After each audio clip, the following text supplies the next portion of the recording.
Hello అండి, నేను ఈరోజు ఇడ్లీ చేస్తున్నాను. ఇడ్లీకి ఇది గ్లాసు తలకొట్టు మినపగుళ్ళు నానబెట్టానండి. ఇడ్లీ రవ్వ ఏమో ఈ గ్లాసుతో 2 గ్లాసులు తీసుకున్నానండి. తీసుకుని నానబెట్టి రుబ్బేసి రెడీ చేశానండి. ఇడ్లీ వేస్తాను. సాల్ట్ వేస్తున్నానండి పిండికి.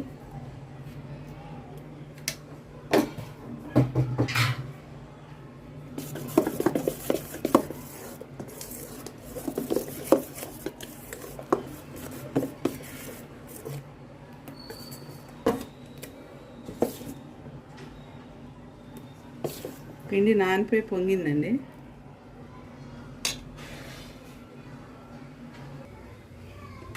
ఇడ్లీ ప్లేట్లు కడిగేసానండి. తడిగా ఉన్నప్పుడే వేస్తున్నాను. నూనె అది ఏం రాయని అవసరం లేదు, రాయిపోయినా బాగానే వస్తాయి. తీసేటప్పుడు చూపిస్తాను మీకు.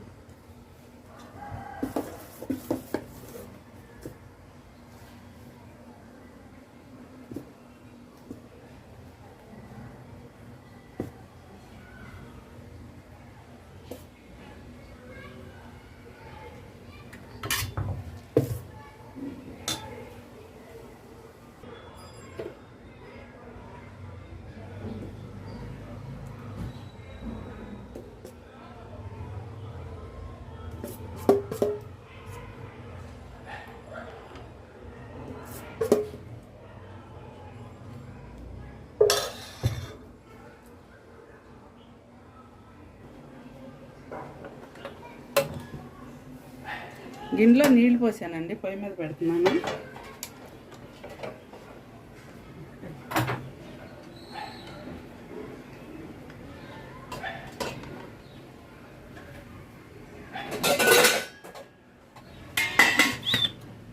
పెట్టేశానండి. ఇది పావుగంట ఉడికితే ఇడ్లీలు ఉడికిపోతాయి. ఉడికిన తర్వాత చూపిస్తానండి. ఇడ్లీకి వేరుశనగకాయలను శనగపప్పు చట్నీ చేస్తున్నానండి. పచ్చిమిరకాయలు 7 తీసుకున్నాను, కడిగేసి పొయ్యి మీద పెట్టాను. ఆయిల్ వేస్తున్నాను.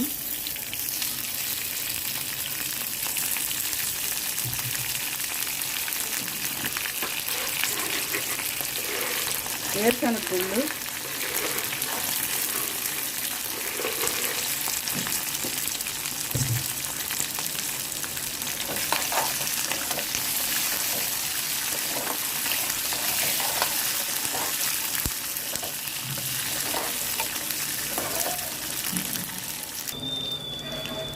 వేరుశనగ గుళ్ళు వేగిపోయినాయండి.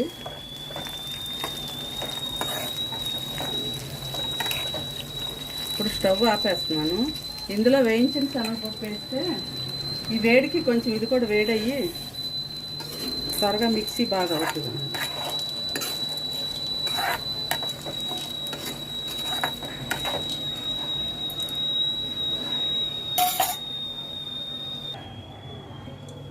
పప్పులు ఆరిపోయినాయండి. వేయించిన శనగపప్పును శనగగుళ్ళు సమానంగా తీసుకున్నాను. కొంచెం జీలకర్ర వేస్తున్నాను, కొంచెం చింతపండు అంతే, సాల్ట్ వేస్తున్నాను, మిక్సీ చేసేస్తాను. తీసేసానండి చట్నీ. ఇడ్లీ ఉడుకుతుందండి. చట్నీ తాలింపు వేస్తున్నాను. ఆవాలు, కొంచెం జీలకర్ర,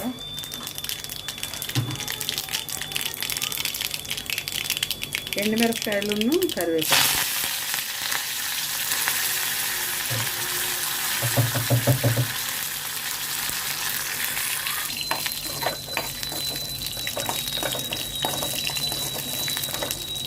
తాలింపు అయిపోయిందండి.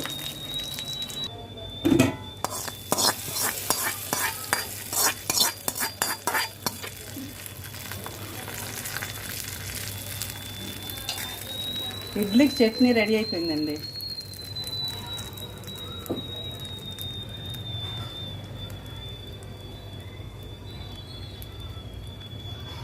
ఇడ్లీ కూడా రెడీ అయిపోయింది, ఆపేస్తున్నాను.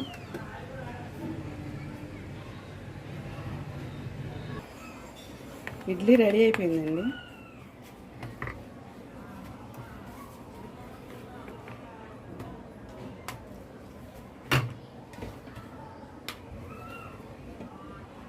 చాలా స్మూత్గా ఉంటాయండి. ఇలాగా ఒక గ్లాసు మినపగుళ్ళును 2 గ్లాసులు రవ్వ వేసుకుంటే ఇడ్లీ చాలా స్మూత్గా బాగుంటుంది.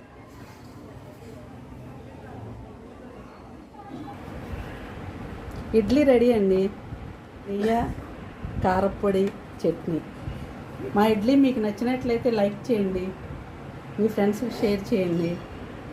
మర్చిపోకుండా మా ఛానల్ని సబ్స్క్రైబ్ చేసుకోండి. ఓకేనా అండి? బాయ్.